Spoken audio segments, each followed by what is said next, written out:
Assalamualaikum warahmatullahi wabarakatuh. Alhamdulillahirabbil alamin.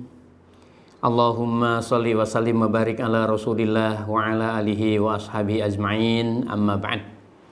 Alhamdulillahirabbil alamin. Di tengah kalau dikatakan himpitan ya himpitan, tapi kalau dikatakan juga pelajaran ya pelajaran. Tapi yang bisa dipastikan, tidak ada ruang yang tertutup untuk bersyukur. Tidak ada ruang yang sempit untuk kita mengambil pelajaran-pelajaran besar. Toh ada waktu-waktu di mana kemudian masa pandemi ini bisa dimanfaatkan. Tidak melulu memang duduk, tidak melulu kemudian nonton, tidak melulu kemudian kita tidur. Ada saat-saat kita diskusi dengan anak kita, hatta dengan yang masih kecil. Apalagi kalau kemudian sudah sedikit lebih dewasa dibandingkan dengan anak SD. Kita diskusi. Ya tidak perlu kemudian diskusi diawali dengan ruang formal, mari kita buka diskusi ini. Ya layaknya selesai makan atau menjelang makan menunggu kemudian masak nasinya, duduklah di tempat itu. Tapi memang direncanakan dari sisi materi yang menyertainya, supaya tidak sekedar obrolan biasa, ngalor ngidur, tidak berujung dan tidak ada kesimpulan. Memang ini perlu direncanakan ketika kemudian pandemi ini kita mau ambil menjadi ruang tarbiyah, ruang keilmuan, ruang kedekatan, ruang persahabatan, ruang cinta. Bahkan ruang yang memungkinkan kemudian bahagia itu ternyata sederhana dan tidak jauh. Nah terus masalahnya kemudian bahan diskusi apa Ustaz? Oh banyak sekali. Toh ini tidak membutuhkan definisi terlalu panjang. Misalkan, ya makhluk apa virus? Kita kan tidak bisa menjelaskan sebagaimana seorang ahli virus menjelaskan. Tapi hal-hal yang global kita bisa sampaikan. Masya Allah, inilah makhluk Allah nak. Ya, memang dia tidak kelihatan. Bahkan dilihat dengan mikroskop yang sangat kuat pembesarannya pun belum kelihatan itu. Ya belum kelihatan. Ya seperti angin ini kan ada tapi tidak kelihatan. Dan ini adalah makhluk Allah yang bisa membunuh padahal tidak kelihatan. Dia bukan singa, dia bukan gajah. Mungkin nanti anak akan bertanya, kayak apa itu Pak kalau virusnya besar ya? Ya kalau virusnya besar bukan lagi virus nak. Virus itu ya kata ahli, bilang gitu. Kata ahli itu makhluk yang cepat sekali berkembang. Cepat sekali berkembang, tapi tidak bisa dilihat. Dan dilihat juga harus oleh ahlinya dengan alat tertentu, misalkan dengan mikroskop elektron katanya yang pembesarannya sampai 10.000 kali pembesaran. Baru kelihatan kemudian seperti titik kecil. Subhanallah.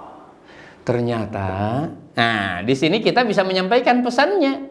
Ternyata Allah Maha Gagah, Maha Perkasa, bahkan bisa membunuh semua manusia dengan makhluknya yang tidak kelihatan.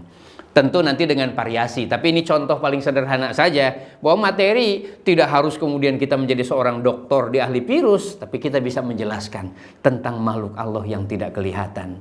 Mungkin diawali dari semut yang menggigit, kecil, tapi kemudian daya ciumnya kuat. Kalau menggigit bisa membuat menggaruk jadi gatal, kemudian lari lagi ke nyamuk, demam berdarah, lagi kemudian ke bakteri, lagi kepada yang lain-lainnya. Masya Allah, kita bisa menjelaskan secara umum, dan itu pengetahuan yang biasa bagi siapapun.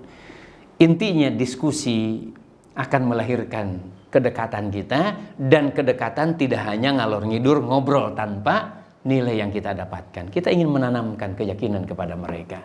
Kita ingin tauhid menjadi bagian dari pondasi pendidikan di rumah tangga kita. Sehingga yang tahayul, yang hurapat, ya cerita tentang hantu dan lain-lain itu bisa dilibas, bisa didelet dengan hal-hal yang sederhana seperti ini. Boleh jadi kemudian kita menyampaikan ini ada dokter yang meninggal juga. Katanya Pak di sana ada yang ini juga pejabat padahal banyak uangnya, ada mobilnya, meninggal juga misalkan. Ya mau iya nah. Ya, apa yang mau kita sampaikan di situ? Pentingnya misalkan menjaga kesehatan. Iya pejabat itu banyak uangnya, banyak rumahnya, banyak mobilnya, tapi mungkin sibuk, capek. Tidak sempat istirahat banyak. Padahal ininya juga sudah pakai masker dan lain-lain misalkan, tapi dia kecapean. Sehingga dia daya tahan tubuhnya berkurang. Akhirnya apa? Mudah terkena dengan penyakit. Kemudian dia menengok orang yang lagi sakit. Padahal kemudian ternyata dia terkena misalkan, tapi tidak kelihatan. Atau anak muda yang terkena tapi tidak kelihatan. Nah, kan? Jadi bukan karena uangnya, bukan karena mobilnya, tapi dia kurang jaga kesehatan. Banyak makanannya tapi kurang istirahatnya. Nah, makanya kalau pagi-pagi habis subuh kita harus jalan kaki, pakai masker. Nah, itu pakai masker jalan kaki. Sesudah itu kemudian kita makan. Makannya jangan terlalu banyak. Yang penting kemudian cukup sayurnya walaupun tidak mahal. Nah, jadi ini bisa didiskusikan dengan mereka. Kenapa kita harus jaga kesehatan? Kenapa habis subuh kita harus jalan? Kenapa habis sholat subuh kita tidak boleh tidur lagi? Kita bisa menyampaikan kebaikan-kebaikan kepada mereka tanpa mengurangi hal-hal yang terkait dengan otoritas keilmuan yang sesungguhnya disampaikan mestinya oleh orang-orang ahli. Tapi kita bisa menyampaikan yang sederhana seperti itu. Ya, pentingnya olahraga tidak digambarkan harus badminton. Kemudian pentingnya olahraga harus beli baju olahraga, harus pakai sepatu bola. Gambarkan bahwa semua orang bisa melakukan yang namanya gerak. Dan gerak yang paling bagus setelah salat subuh. Sesudah mengaji, kita jalan-jalan 5 menit, 10 menit. Sambil menggerakkan tangan, baru bertasbih kepada Allah. Allahu Akbar, Allahu Akbar, Allahu Akbar, Subhanallah, Subhanallah. Jalan kaki. La ilaha illallah. Boleh jadi dalam hati, boleh jadi dilafalkan. Masya Allah. Banyak yang bisa didiskusikan. Kayak apa ini kalau kemudian tidak berhenti-berhenti ya? Insya Allah semua makhluk Allah itu dikendalikan olehnya. Langit akan runtuh kalau Allah menghendakinya. Lautan bisa keluar semua airnya kalau Allah menghendakinya. Baru tsunami saja beberapa menit kan, orang sudah kaget semuanya. Padahal itu baru beberapa menit dan baru sedikit saja yang dikeluarkan itu airnya dengan gelombang tertentu. Kan? Nah, dan lain-lainnya. Sehingga Bapak terasa sebagai guru bagi anaknya. Bapak terasa menjadi figur yang tidak ketinggalan zaman. Bapak tidak membisu, sibuk dengan HP. Ibu juga tidak hanya terampil untuk memasak, tapi dalam kondisi tertentu pertanyaan anak bisa kita jawab. Atau kemudian pertanyaan kita kepada anak, boleh jadi dia membaca, boleh jadi dia mendengar. Kita tanya, nah apa itu virus corona? Ya, persoalan kemudian benar atau tidak benar menjawabnya itu urusan lain. Tapi yang penting kemudian dia mengekspresikan kemampuan untuk memberi jawaban. Masya Allah. Ya. Ini penting. Jadi boleh jadi isi dari konten diskusi itu kemudian dengan arah untuk meyakinkan kita kepada Allah Rabbul Alamin. Ya. Dengan segala kekuasaan dan keagungannya. Atau kemudian tindakan kita melakukannya untuk melakukan persahabatan dan kedekatan dengan mereka. Ya. Jangan biarkan rumah tangga kering dari diskusi. Jangan biarkan kesibukan memakan segalanya sampai tidak punya kesempatan untuk mendengar suara mereka tentang apa yang diketahuinya. Seperti itu sebaliknya.